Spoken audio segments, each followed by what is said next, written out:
নমস্কার, roll camera top চ্যানেলে আপনাদের সকলকে স্বাগত জানাই। আজকে আমরা আরো এক নতুন পর্ব নিয়ে চলে এসেছি। খুব ইন্টারেস্টিং একটা টপিক। বোলপুরে সৌরভ গাঙ্গুলি প্রথমবার আসতে চলেছে এবং যিনি নিয়ে আসছেন তারা আপনাদের খুব কাছের এবং আমাদের খুব কাছের মানুষ, খুব স্নেহের মানুষ, খুব ভালোবাসার মানুষ, সুদীপ্ত ঘোষ মহাশয়, যাকে সবাই সুদীপ্ত দা বলে জানে। শুধু নামই কাফি সুদীপ্ত দা।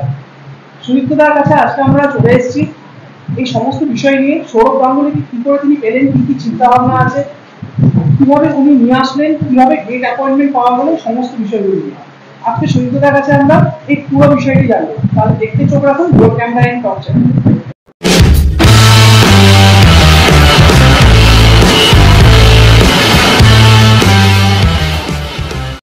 দাদা কেমন আছেন?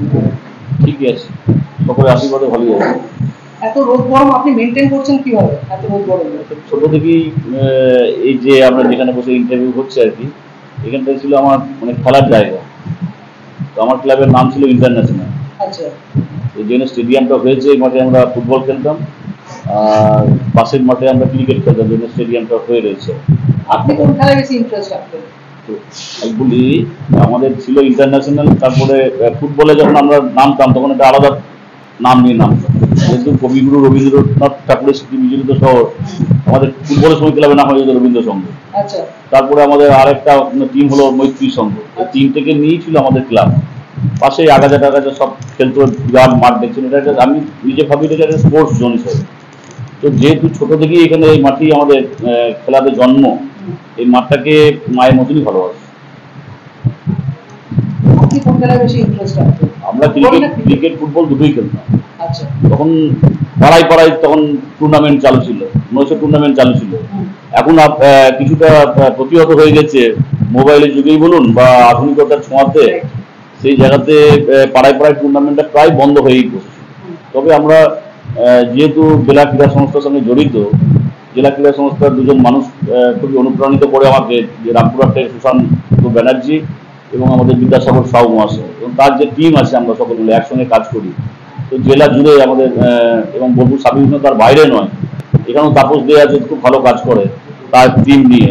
তো আমরা সবাই মিলে ইয়ং প্রজন্মকে সঙ্গে নিয়ে যাতে খেলার মানে প্রসার ঘটানো যায়, সেই চেষ্টায় সবসময় নিয়োজিত আছে। খেলা আমার পড়াশুনো, বই পড়াশুনো আমার প্রথম প্রেম, সেকেন্ড প্রেম হচ্ছে আমার খেলাধুলা।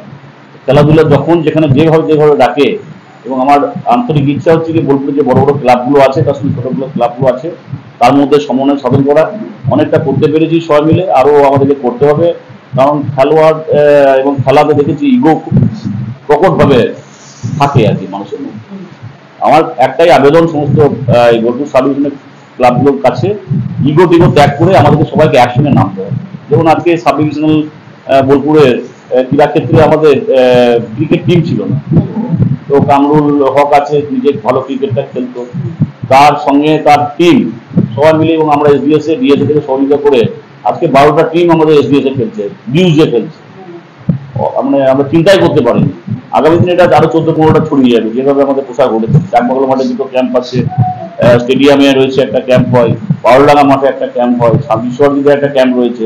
তো এই জায়গাগুলোতে গ্রামীণ স্তরেও ক্যাম্পগুলো আস্তে আস্তে বাড়ছে।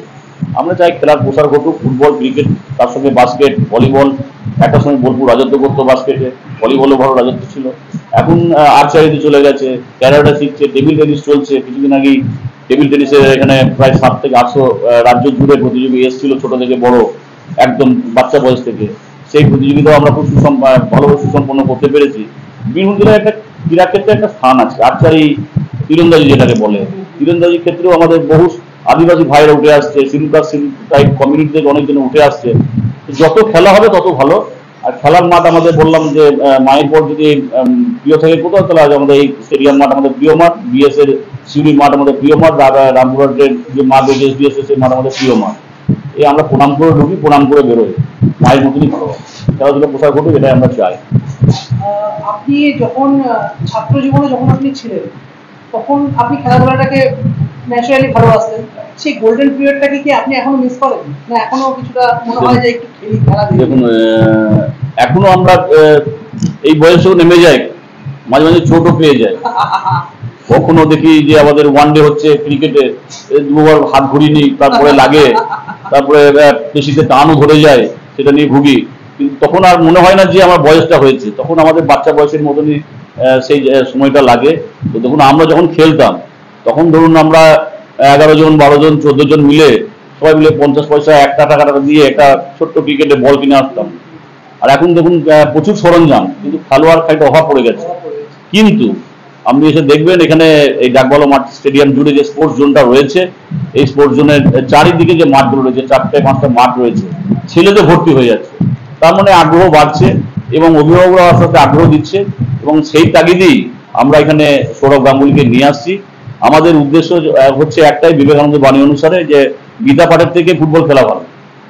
তাহলে শরীরের সৌষ্ঠব বাড়ে, শারীরিক পরিশ্রম বাড়ে, শরীর সুঠাম থাকে, শরীর সুফল থাকে এবং মানুষ সুখী থাকতে পারে, রোগ বিরোগ থেকে আক্রান্ত হতে সময় লাগে, আক্রান্ত হয় না। তো খেলাধুলো খেলার মাঠে আসতে হবে। এডুকেশন অ্যান্ড স্পোর্টস এই নিয়ে আমরা আমাদের মহারাজকে বার্তা পাঠিয়েছি, সৌরভ গাঙ্গুলি মহাশয়কে, এবং বিএসএ প্রচেষ্টায় এর আগে আমরা রামপুরহাটে তাকে আনতে পেরেছিলাম, সিঁড়িতে আনতে পেরেছিলাম, বোলপুরটা বাকি ছিল। সে কাজ আগামী কাল সম্পন্ন হতে চলেছে এবং ভালোভাবে সম্পন্ন হবে বলে আমরা মনে করি। এবং তিনি শুধুমাত্র আমাদের বাংলার মহারাজ, ভারতবর্ষের সবাই সব ক্রিকেটারই তাকে দাদা বলে, অন্যান্য ক্রিকেট প্রেমীরাও তাকে দাদা বলে। আর বিশ্বের ক্ষেত্রে তিনি হচ্ছে প্রিন্স অফ ক্যালকাটা। তার পরিচয় অনেক প্লেয়ারকে তিনি তুলেছেন, অনেক প্লেয়ারকে তিনি সৃষ্টি করেছেন, এবং বাংলা থেকে যে ক্রিকেটার উঠে আসা যায় তার প্রতিষ্ঠিত উদাহরণ হচ্ছে সৌরভ গাঙ্গুলি। এর আগে নিশ্চয়ই আরো অনেক প্লেয়ার ছিলেন, কিংবদন্তি প্লেয়ার ছিলেন, কিন্তু সৌরভ গাঙ্গুলি যুব সমাজ এবং ছাত্র সমাজকে অনুপ্রেরণা দিয়েছে। ওনাকে দেখে আমরাও বড় হয়েছি। একদম একদম। ওনার কাছে ডেট অ্যাপয়েন্টমেন্ট পাওয়াটা কতটা কঠিন ছিল? ডেট, এখন তিনি তো ধরুন একটা কাজে ব্যস্ত নন, তিনি ক্রিকেটের সঙ্গে যুক্ত, শুধু ইন্টারন্যাশনাল ক্রিকেটের সঙ্গে যুক্ত, ভারতীয় ক্রিকেটের ছেড়ে দিয়ে। তার সঙ্গে তার জীবিকা নির্বাহ আছে, তার সঙ্গে পরিবার আছে, সমস্ত বাদ দিয়ে আজ দুবাই, তো কাল লন্ডন, কালকে মুম্বাই, তো কালকে দিল্লি, এই তো ঘুরে বেড়ান, সবসময় দৌড় ঝাঁপ করে। এবং যে কাজটাই করেন আমি খুব কাছে থেকে দেখেছি, সিএবিতে গিয়ে খুব নিষ্ঠা করে করেন, যে খেলাই হোক না কেন। খেলার মধ্যে যে ভালোবাসার মানসিকতা, সেটা সৌরভ গাঙ্গুলির মধ্যে খুঁজে পাওয়া যায়। তো তাকে পাওয়া তো নিশ্চয়ই কঠিন ব্যাপার। আমরা দুটো ডেট মিস করেছি, কিন্তু তিনি বলেছেন যে আমি যাবই, কবিগুরু রবীন্দ্রনাথ ঠাকুরের জায়গায় আমি যাবই। তো আমাদের সেটা অনুপ্রাণিত করেছে, এবং বিএসএ সবাই মিলে আমরা তাকে অনুপ্রাণিত করতে সচেষ্ট হয়েছি।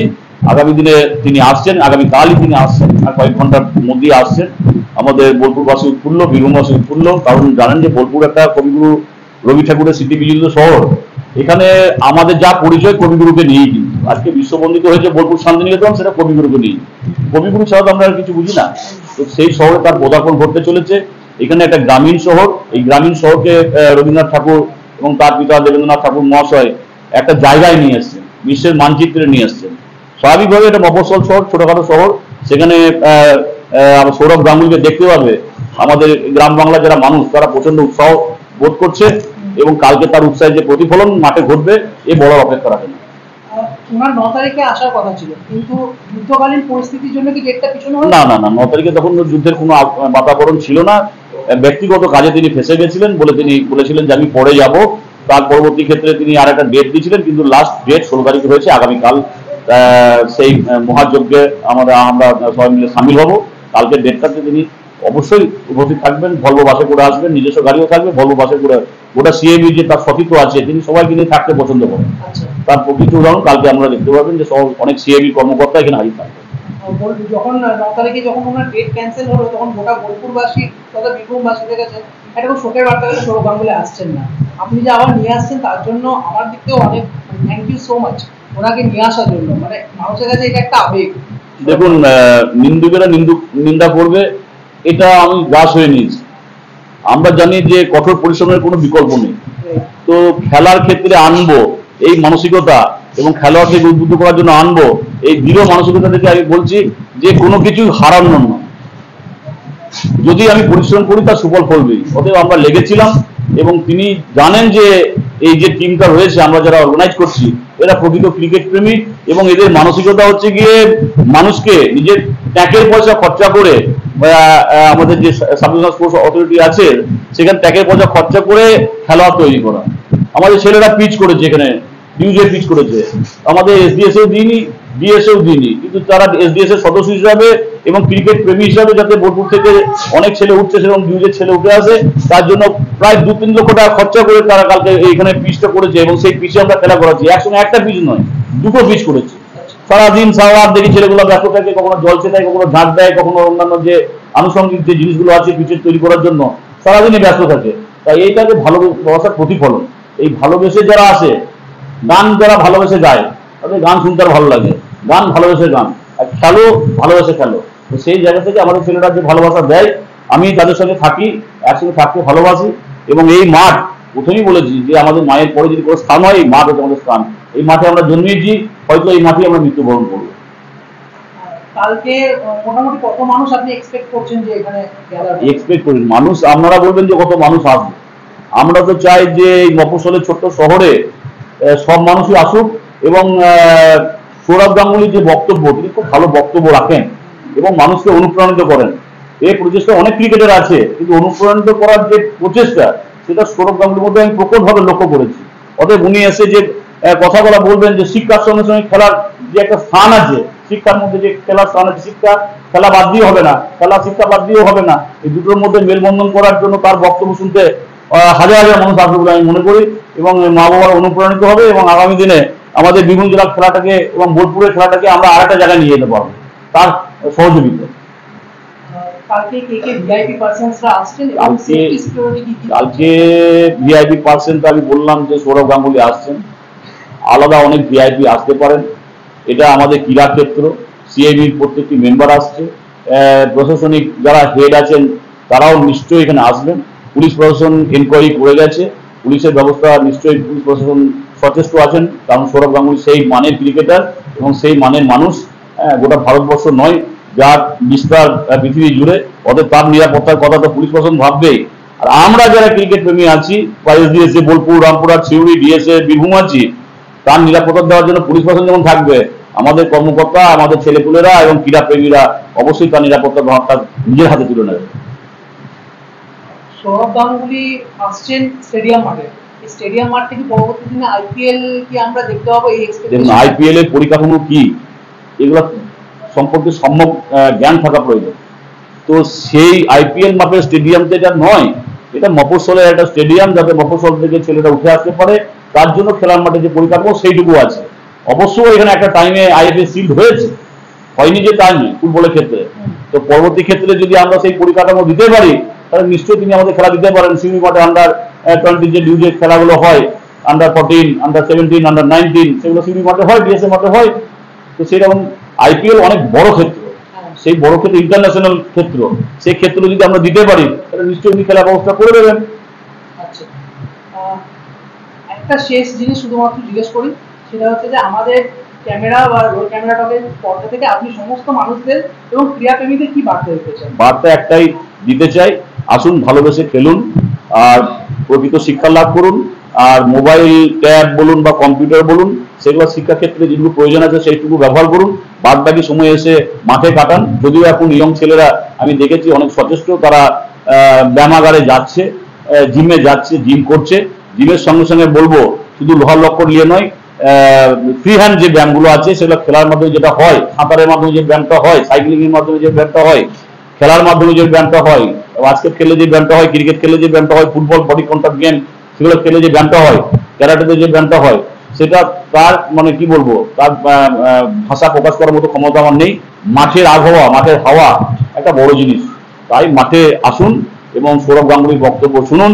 শিক্ষা এবং ক্রীড়া ক্ষেত্রে যদি প্রকৃষ্ট উদাহরণ কেউ হয়, তার নাম সৌরভ গাঙ্গুলি। সবাই মাঠে আসুন এবং উপভোগ করুন। ধন্যবাদ।